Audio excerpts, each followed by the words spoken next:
Good morning, everybody. Great to be with you this Monday morning. Wow, it was an incredible storm. We haven't had something like that in Colorado, in the times that I've been here for quite a while. Thunder and lightning and raining into the night. Absolutely loved it. And I know that we're going to bear the fruit of all the green that's going to pop up.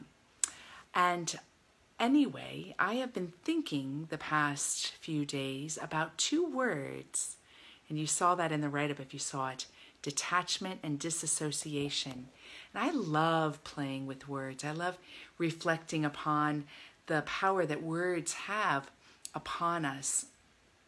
And in my work in spirituality and personal growth and self-realization, helping people come into wholeness and heal and transform, I have found that the word detachment over many, many years has sometimes created fear within those with whom I work, as though detachment is going to mean letting go of the very things that I love, like my family or my friends or activities that I love to do.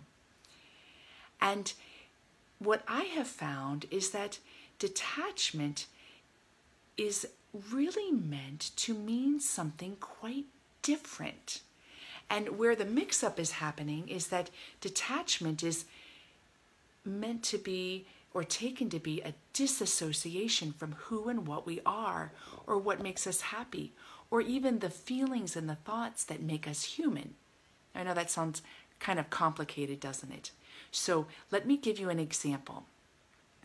Sometimes we get attached to things that are not meant to be our fulfillment. We can grab onto something for security when it's not really a source of security.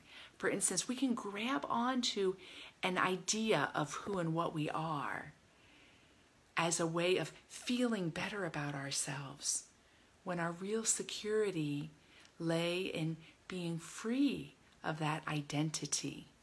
We can grab onto a certain habit as though that habit has to be in our lives, otherwise we won't be happy. Only to find that when we let that habit go, our happiness isn't dependent on it. So detachment is actually just the process of letting go of the things that limit us from our freedom, from our joy. And it actually deepens our relationships with friends and family.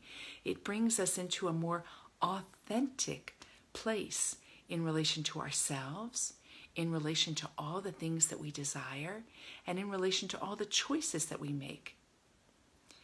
Disassociation, which sometimes happens when people practice detachment, including myself, is actually the disconnect from the self. So disassociation does not help, whereas the word detachment can help to let go of what limits. Disassociation is cutting ourselves off from who and what we are. For instance, let's say something very uncomfortable happens in a dialogue that you have with someone, and you really don't know how to navigate it, and it stirs up emotions within you that are uncomfortable.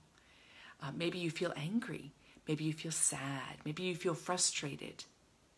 And maybe your desire for that relationship or dialogue to be harmonious, you cut yourself off from the uncomfortable feelings. Well, disassociation is that cutting off from what's really happening within you. Whereas detachment would be the letting go of what you're reaching for, so that you're not trying to force something, the acceptance of all your feelings, your thoughts, and the acting with courage to have a dialogue that may be uncomfortable. You may not show up as perfect as you want to. You may not show up as tidy as you'd like to. But you would show up authentically as who and what you are. So I'm curious, what are your thoughts about the words detachment and disassociation. And I know those are really big, complex words, especially given the approachability of my last Facebook Live. But if we play, and maybe you have different definitions of these words, but if we play with those distinctions, what we can do is we can bring greater authenticity and freedom into every part of our lives.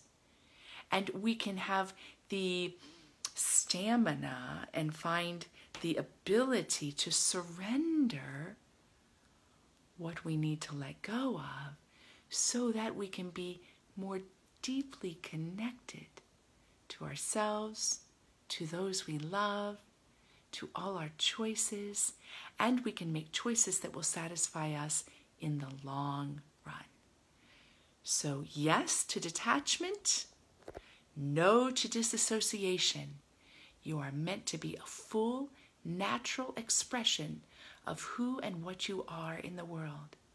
And to do this from a place that is authentic, that is humble, that is allowing and recognizing that you have both within you strength and weakness, wholeness and places within you that aren't quite whole yet. So I hope you have a fantastic day. Great to be with you, and I look forward to seeing you again. Much love, many blessings. Mwah.